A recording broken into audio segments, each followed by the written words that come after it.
சிவகங்கை மாவட்டம் சோமநாதபுரம் எஸ்ஐயாக பணியாற்றி வந்தவர் பிரணீதா. அங்கிருந்து சிவகங்கைக்கு பணியிட மாறுதல் செய்யப்பட்டுள்ளார். நேற்று இரவு ஸ்டேஷனில் ஆவணங்கள் எடுத்து வர போயிருக்கிறார். அப்போது விசிக மாவட்ட செயலாளர் இளைய கௌதமன் அவரது ஆட்களுடன் அங்கு வந்துள்ளார். அவர் ஏற்கனவே கோவில் நில விவகாரம் தொடர்பாக புகார் கொடுத்திருக்கிறார்.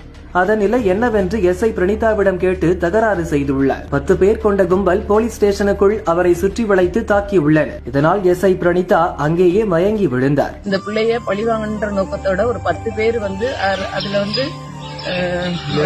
இளைய கௌதம் சொல்லிட்டு அவரு கண்ணன இன்னொருத்தர் மனோகரா இவங்கெல்லாம் சேர்ந்து ஒரு 10 பேர் கும்பல் பிள்ளைய அரெஸ்ட் பண்ற மாதிரி சுத்தி ரவுண்ட் பண்ணிக்கிட்டு இவளை உன்னை நீ எப்படி போறாயின்னு பாக்குறேன், உன்னைய கற்பகம் இசை எப்படி நான் உன்னை தூக்கணும், அவளை தூக்கி விரட்டி விட்டேன், அதே மாதிரி உன்னையும் தூக்கி விரட்டி விட்டுருவேன், அவ சட்டை பிடிச்சு கிழிச்சிருவேன் அப்படின்னு மரியாதை இல்லாம உன்னோட ஸ்டாரெல்லாம் கிழிச்சு போட்டுருவேன் அப்படின்னு சொல்லிட்டு அந்த பிள்ளைய ரொம்ப மரியாதை இல்லாம பேசி சட்டை பிடிச்சு இழுத்து கையெல்லாம் போட்டு கீறி போட்டு பிள்ளைய ரொம்ப கொடுமைப்படுத்திட்டு இருக்காங்க.